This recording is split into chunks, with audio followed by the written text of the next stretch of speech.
Teman-teman sekalian, kali ini saya ingin share 5 buku pengantar filsafat Islam yang menurut saya oke. Tentu ada banyak buku yang berbicara dengan topik yang sama, tetapi sejauh bacaan saya selama ini, 5 buku ini menurut saya adalah yang paling oke di dalam mengenalkan filsafat Islam. Dalam arti, melalui buku ini kita bisa mengenal apa saja yang menjadi kekhasan dalam tradisi filsafat Islam. Nah, apa saja buku itu? Ikuti video ini sampai selesai.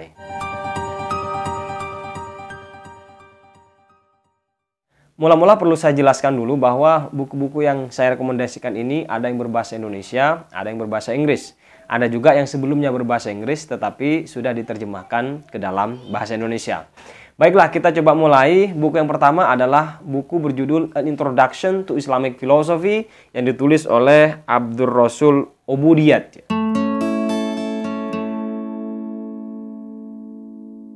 Buku ini membahas tema-tema penting dalam filsafat Islam, misalnya soal eksistensi dan esensi atau wujud dan mahiyah.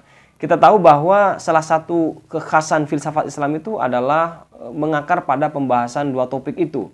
Cuma yang diperdebatkan biasanya adalah siapa yang lebih mendasar atau mana yang lebih mendasar, eksistensi atau esensi. Secara kronologi, pembahasan buku ini diawali dengan mendudukkan apa itu filsafat, lalu membahas beberapa aliran atau madhab dalam filsafat Islam.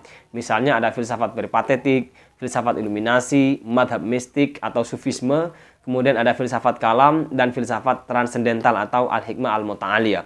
Lalu kemudian membahas panjang lebar soal konsep eksistensi dan esensi serta argumen-argumen pembuktiannya. Buku ini memang cenderung memuat banyak argumen tentang kemendasaran eksistensi ketimbang esensi. Selain itu juga membahas non-being, ini menarik ini ya, atau ketiadaan. Jadi apakah ketiadaan itu ada kira-kira? Apa saja persoalan-persoalan yang akan muncul jika non-being itu ada? Apakah ada kausalitas di dunia non-being itu? Serta juga menjelaskan beberapa respon dari beberapa pemikir tentang terhadap persoalan non-being itu. Kemudian membahas soal sebab akibat. Seputar pertanyaannya misalnya, apakah sebab akibat itu hanya persoalan mental belaka, yaitu sebatas konsep, atau sebetulnya ada di realitas. Sehingga pengetahuan sebab akibat yang kita punya menjadi pengetahuan yang berbasis pada realitas. Ini barangkali berbeda dengan keyakinan empirisme di dunia barat yang melihat bahwa sebab akibat itu tak memiliki realitas, karena di realitas hanyalah sebuah kejadian yang terjadi secara berurutan. Lalu juga ada persoalan substansi dan aksidensi yang berhubungan dengan kajian fisika. Jadi struktur utama dari buku ini sebetulnya mendudukkan secara linier kajian di dalam filsafat Islam yang meletakkan antara metafisika, matematika, dan fisika. Cuma memang sayangnya tadi buku ini ditulis dalam bahasa Inggris dan belum ada versi bahasa Indonesianya.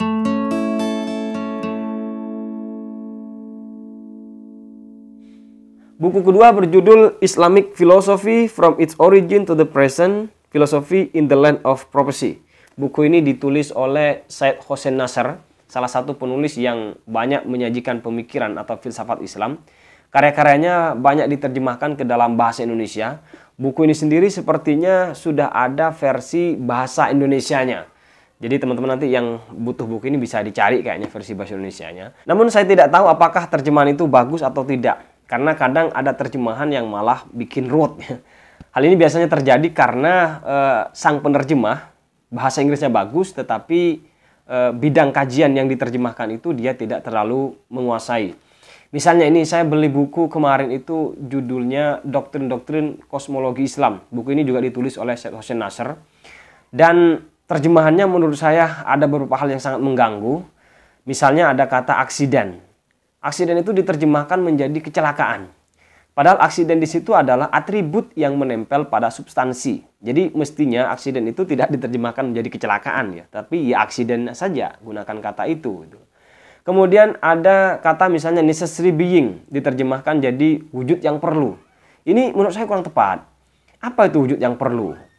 Mestinya diganti dengan wujud niscaya atau wajibul wujud.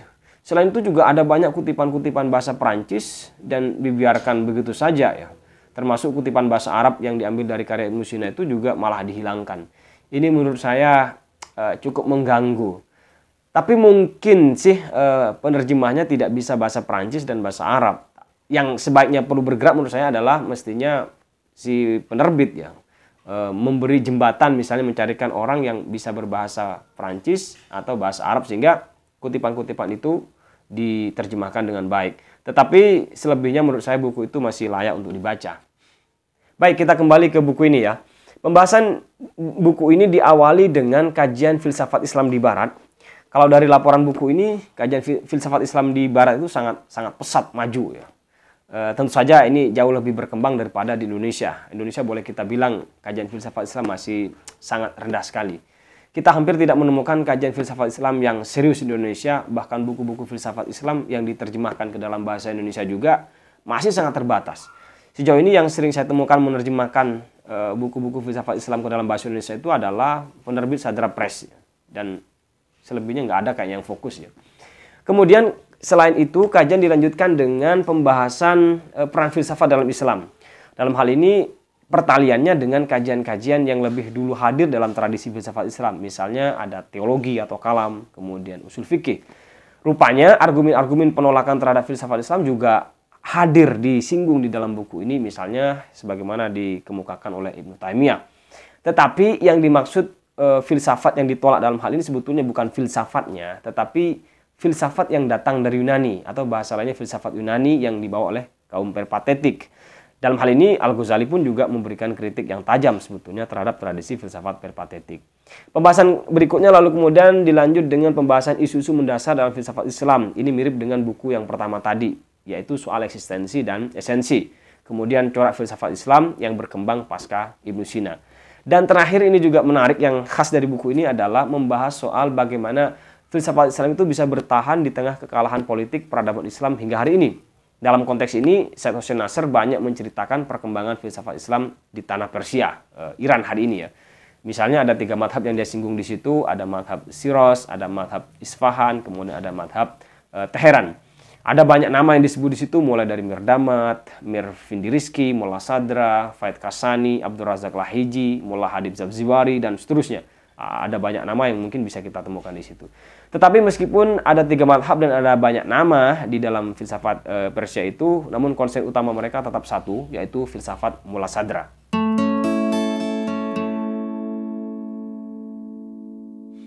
Buku ketiga adalah Formasi Nalar Arab yang ditulis oleh Abed Al-Jabiri. Al-Jabiri adalah salah satu pemikir kontemporer yang karya-karyanya banyak dirujuk, termasuk oleh para pemikir dan peneliti Indonesia. Terjemahan karyanya dalam bahasa Indonesia juga banyak, termasuk salah satunya buku ini. Saya kira sudah banyak yang membaca buku ini.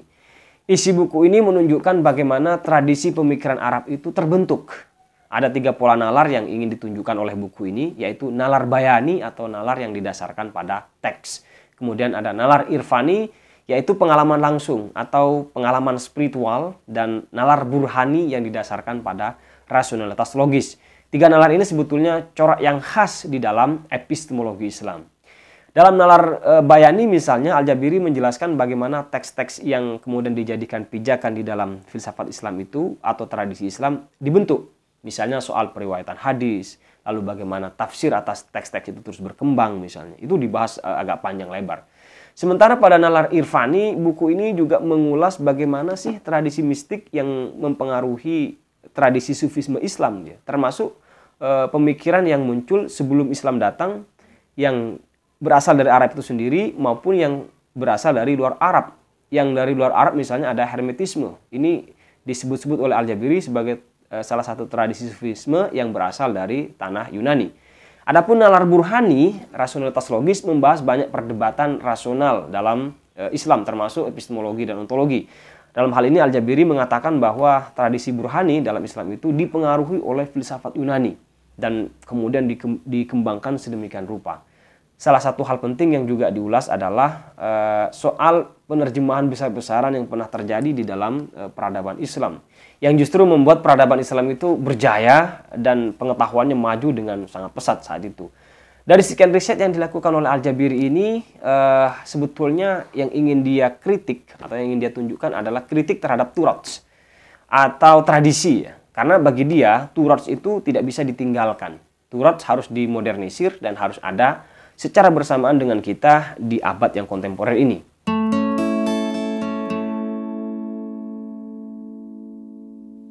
Buku keempat berjudul Filsafat Islam yang ditulis oleh Ahmad Dhafir Zuhri. Nah, kalau teman-teman belajar filsafat di Kepanjen, di Malang, buku ini adalah salah satu buku pedoman untuk mempelajari filsafat Islam yang pasti dibaca. Biasanya dikaji secara topik per topik dengan model baca ketat.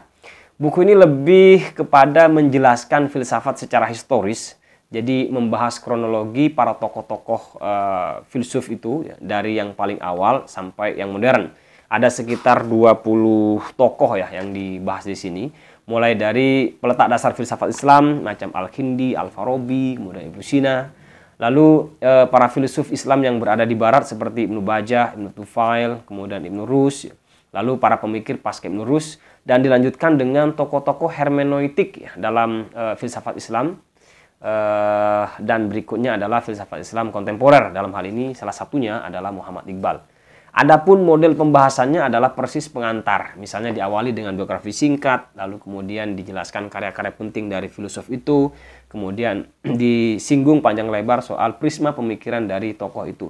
Saya kira ini sangat cocok bagi teman-teman yang baru saja memulai atau mencoba membaca buku-buku filsafat Islam.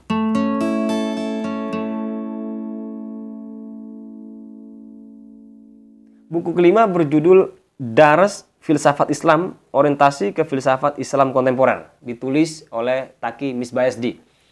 Taqi Misbahesdi ini adalah salah satu pemikir Islam kontemporer asal Iran. Dia banyak menulis filsafat Islam dan komparasi bahkan pertautannya dengan filsafat Barat modern, termasuk di dalam buku ini. Ya. Dilihat dari judulnya sudah dars ya, pelajaran. Jadi memang buku ini dimaksudkan untuk mengantarkan kita kepada filsafat Islam. Buku ini berisi 3 pembahasan utama, yaitu diskusi soal posisi filsafat dalam Islam, kemudian prinsip-prinsip filsafat dan hubungannya filsafat dengan ilmu-ilmu pengetahuan modern lain. Lalu kemudian topik yang kedua itu membahas soal epistemologi, dan topik ketiga membahas soal ontologi. Nah, perbedaannya dengan buku yang pertama dan kedua tadi adalah terletak pada kaitannya dengan filsafat Barat modern ya. Jadi di dalam buku ini membahas epistemologi misalnya, dia mencoba menggali corak epistemologi Islam, kemudian dijadikan senjata untuk mengkritik beberapa kelemahan epistemologi filsafat Barat modern. Makanya pembahasan epistemologi di dalam buku ini juga sekaligus mengkritik terhadap epistemologi Barat. Misalnya kritik terhadap empirisme Hume dan Berkeley, kemudian kritik terhadap rasionalisme Descartes, ataupun kritik juga terhadap transendentalisme Immanuel Kant. Begitu juga dengan ontologinya. Pembahasan ontologi ini juga menyinggung soal materialisme yang dianggap lemah secara rasional di dalam buku ini. Adapun pemetaan pembahasan ontologinya tetap sebagaimana kajian filsafat Islam pada umumnya, yaitu pembahasan soal eksistensi dan esensi. Hanya saja di dalam buku ini dibahas dengan detail ketimbang buku pertama dan kedua. Nah, itulah 5 buku yang menurut saya penting dibaca bagi teman-teman yang ingin mengenal filsafat Islam.